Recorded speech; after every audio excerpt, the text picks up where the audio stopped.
Jemaat yang dikasih oleh Tuhan, mari kita buka Alkitab kita dari Injil Matius pasal 14 ayat 22 sampai ayat 33. Matius 14 ayat 22 sampai 33. Saya berharap kalau saudara beribadah di mana saja berada, di rumah dan sebagainya, tetap ada Alkitab di depan Anda. Saya bacakan buat saudara di bawah judul perikop, Yesus berjalan di atas air.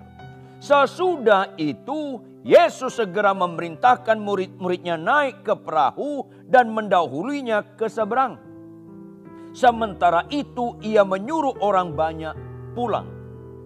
Dan setelah orang banyak itu disuruhnya pulang, Yesus naik ke atas bukit untuk berdoa seorang diri.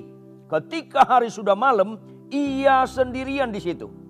Perahu murid-muridnya sudah beberapa mil jauhnya dari pantai dan diombang-ambingkan gelombang karena angin sakal. Kira-kira jam 3 malam datanglah Yesus kepada mereka berjalan di atas air. Ketika murid-muridnya melihat dia berjalan di atas air, mereka terkejut dan berseru, "Itu hantu!" Lalu berteriak-teriak karena takut. Tetapi segera Yesus berkata kepada mereka, "Tenanglah, aku ini, jangan takut." Lalu Petrus berseru dan menjawab dia, "Tuhan, apabila engkau itu, suruhlah aku datang kepadamu berjalan di atas air." Kata Yesus, "Datanglah." Maka Petrus turun dari perahu dan berjalan di atas air mendapatkan Yesus. Tetapi ketika dirasanya tiupan angin, takutlah ia dan mulai tenggelam, lalu berteriak, "Tuhan, tolonglah aku." Segera Yesus mengulurkan tangannya, memegang dia dan berkata, "Hai orang yang kurang percaya, mengapa engkau bimbang?" Lalu mereka naik ke perahu dan angin pun redalah. Dan orang-orang yang ada di perahu menyembah dia, katanya, "Sesungguhnya engkau anak Allah." Jemaat yang dikasih oleh Tuhan, sikap kita dalam menghadapi masalah, kenapa itu penting? Setiap orang Kristen harus tahu, arti masalah adalah sesuatu yang gak cocok dengan keinginan kita. Sesuatu yang gak cocok dengan pikiran kita. Sesuatu yang gak cocok dengan situasi kita.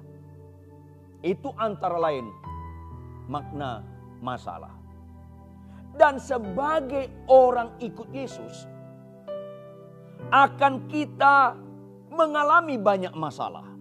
Karena apa?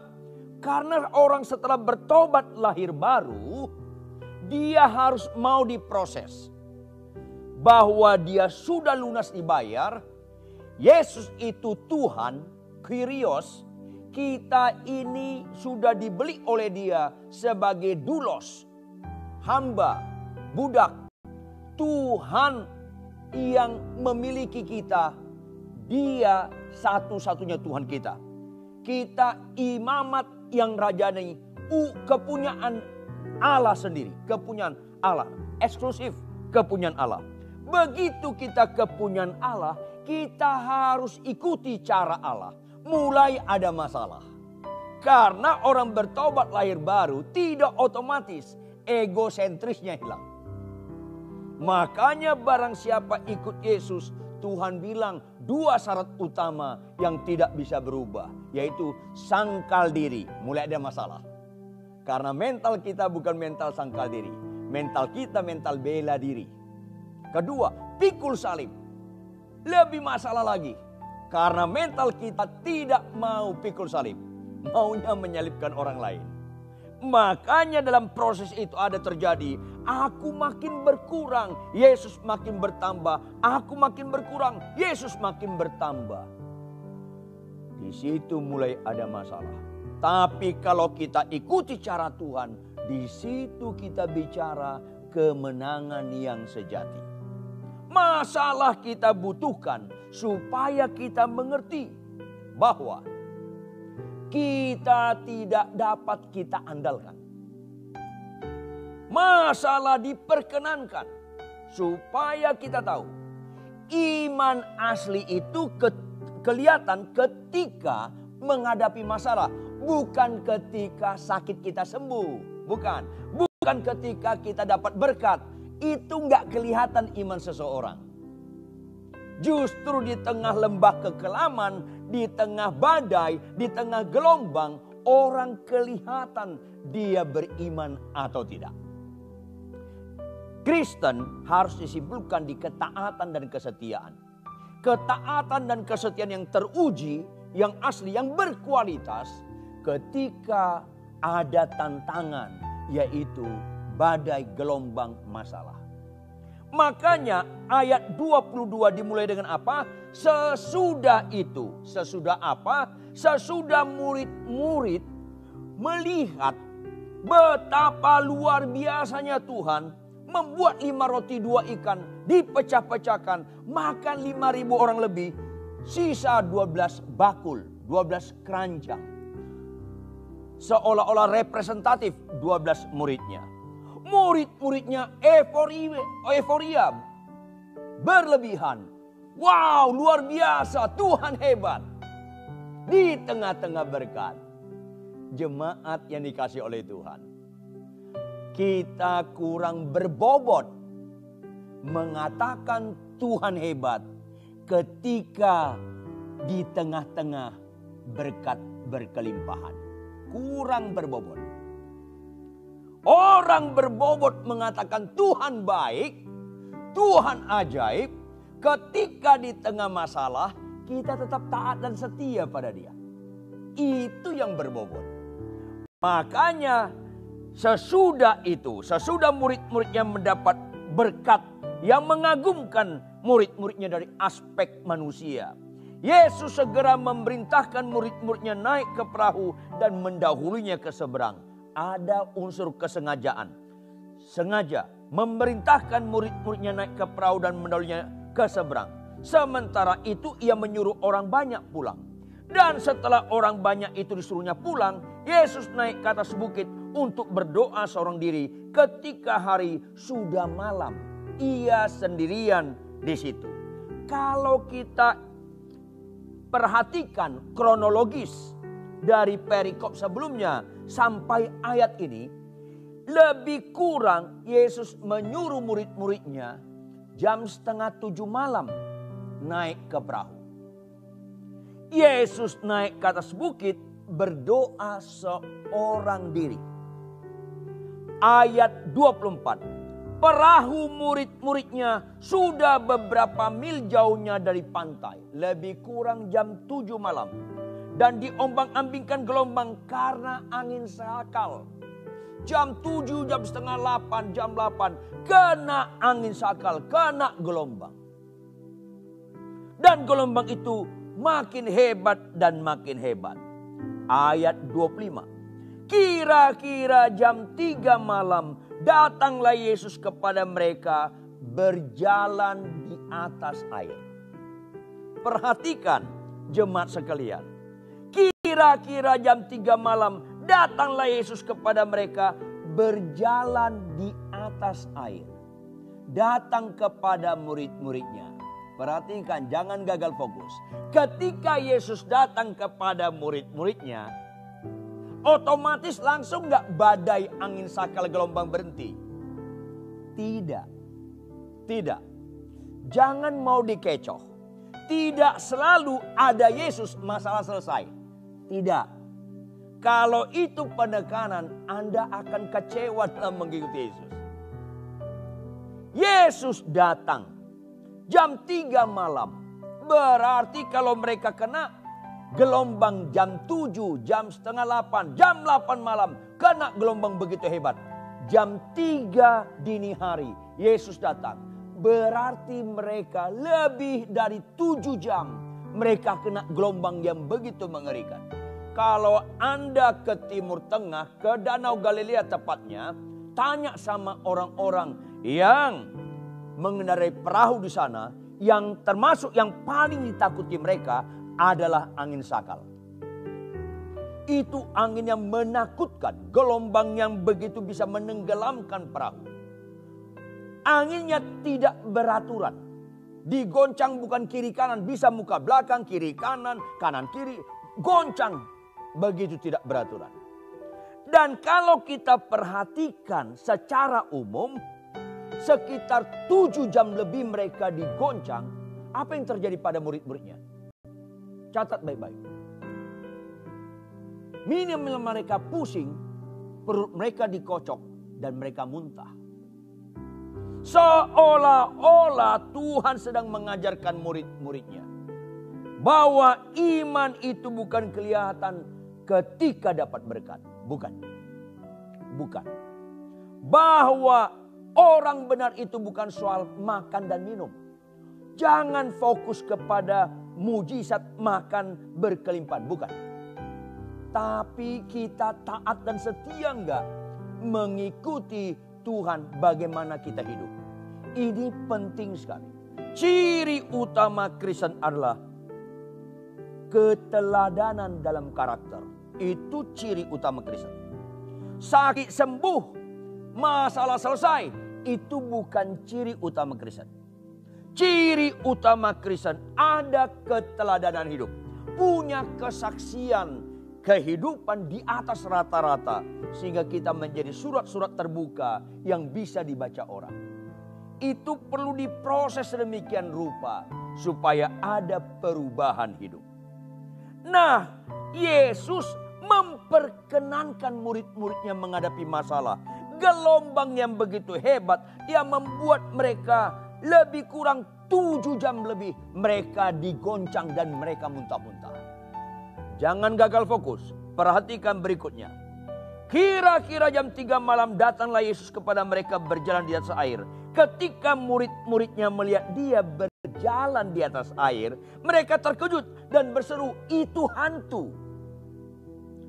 Tuhan dibilang hantu.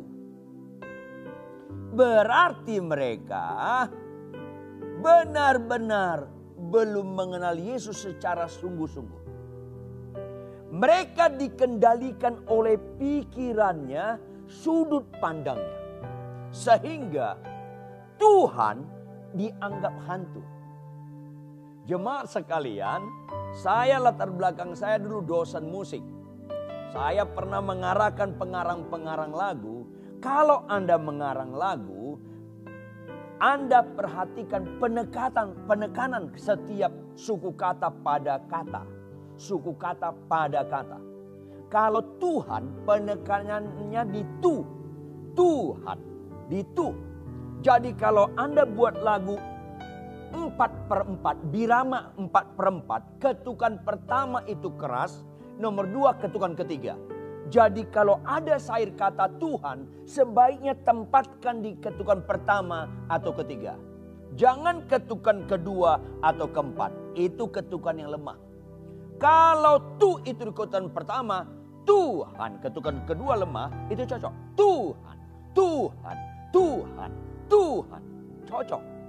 Tapi kalau kita balik, tu itu di ketukan kedua atau ketukan keempat, masuk kepada ketukan pertama atau ketukan ketiga lebih keras. Tuhan, Tuhan, Tuhan, Tuhan, Tuhan. Jadi hantu. Seringkali kita tanpa sadar, sepanjang sentris kita diri kita, maka bisa-bisa kita anggap Tuhan hantu, hantu Tuhan. Ini yang bahaya. Padahal murid-muridnya sudah cukup lama dimuridkan Yesus. Ingat, Injil ditulis secara kronologis. Kalau yang kita baca ini Matius 14, berarti kita tahu Matius ada 28 pasal.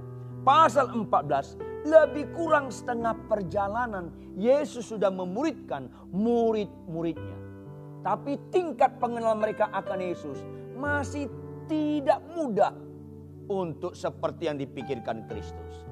Itu kita harus sadar. Setiap orang Kristen, aktivis gereja, termasuk kita pengkhotbah, harus memiliki tingkat pengenalan akan Kristus. Bukan seperti yang kita maksud, melainkan seperti yang Tuhan maksud. Sehingga ada orang Kristen ketika ditegur istrinya dia merokok. Papi jangan merokok, itu gak baik, gak sehat, gak berkenan di mata Tuhan. Suaminya marah. Diem lo, setan lo, dianggap setan. Padahal Tuhan memakai istrinya untuk menegur dia supaya dia berubah. Dia maki-maki istrinya dengan kata setan. Tapi sebaliknya, ketika dia tidak punya rokok, rasanya uring-uringan karena lagi gak punya duit. Ketemu temannya, lihat muka lo kok kayaknya nggak enak banget. Lihat muka lo, kenapa? Iya, gua lagi gak ada duit nih, gak ada rokok. Temannya spontan keluarkan sebungkus rokok, berikan kepada bapak ini. Spontan bapak ini bilang apa? Puji Tuhan, Tuhan itu baik. Terima kasih ya. Dia anggap itu pemberian Tuhan. Teguran istrinya supaya dia jangan merokok, dia maki setan. Ketika nggak punya rokok, dapat rokok, dia katakan puji Tuhan, Tuhan itu baik. Saudara, seringkali kita dapat masalah yang tidak mudah ketika kita ikut Tuhan dengan benar. Seorang bapak atau seorang ibu, ketika salah satu pasangannya berkata, "Pak, yuk kita berikan perpuluhan. Mah, kita berikan perpuluhan." Pasangannya marah. "Enggak, jangan, tidak, kita aja kurang." Kita seringkali menganggap yang benar itu enggak cocok pada kita. Masalah. Makanya saudara, gak mungkin orang Kristen mengikuti Tuhan dengan benar tanpa masalah. Masalah pertama dari diri kita, bukan dari orang lain. Saudara yang kekasih, termasuk dalam situasi seperti ini, pandemi COVID-19 sudah 1 tahunan di negara kita. Banyak orang stres, banyak orang tertekan, termasuk di kalangan gereja, termasuk di kalangan orang Kristen. Karena sikap dalam menghadapi masalah masih sama dengan dunia ini. Diintervensi masalah, termasuk murid-muridnya. Maka ketika murid-muridnya katakan itu hantu, lalu berteriak-teriak karena takut, berarti mereka dikuasai apa yang mereka pikirkan itu hantu. Ayat 27, perhatikan. Tetapi segera Yesus berkata kepada mereka, "Tenanglah, aku ini, jangan takut." Tenanglah, pakai tanda seru. Aku ini, jangan takut. Jangan salah, jangan gagal fokus. Apakah Tuhan berkata tenanglah terhadap angin sakal, terhadap badai, terhadap gelombang? Tidak.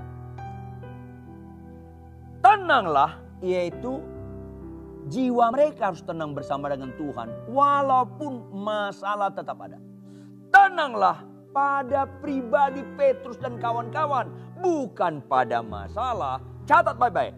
Orang beriman tidak terfokus pada masalah.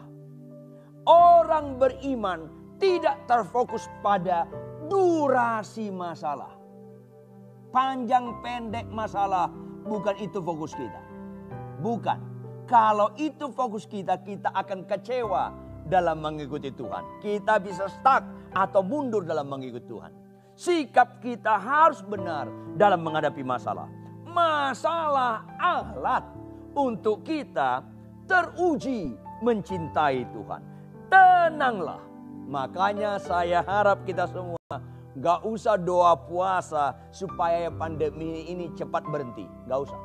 Tapi doa puasalah. Pandemi COVID-19 ini lama atau cepat, tetap kita tenang. Tetap kita menjadi pelaku firman Tuhan. Tetap kita jadi kesaksian dimanapun kita berada. Itu sikap yang benar menghadap dalam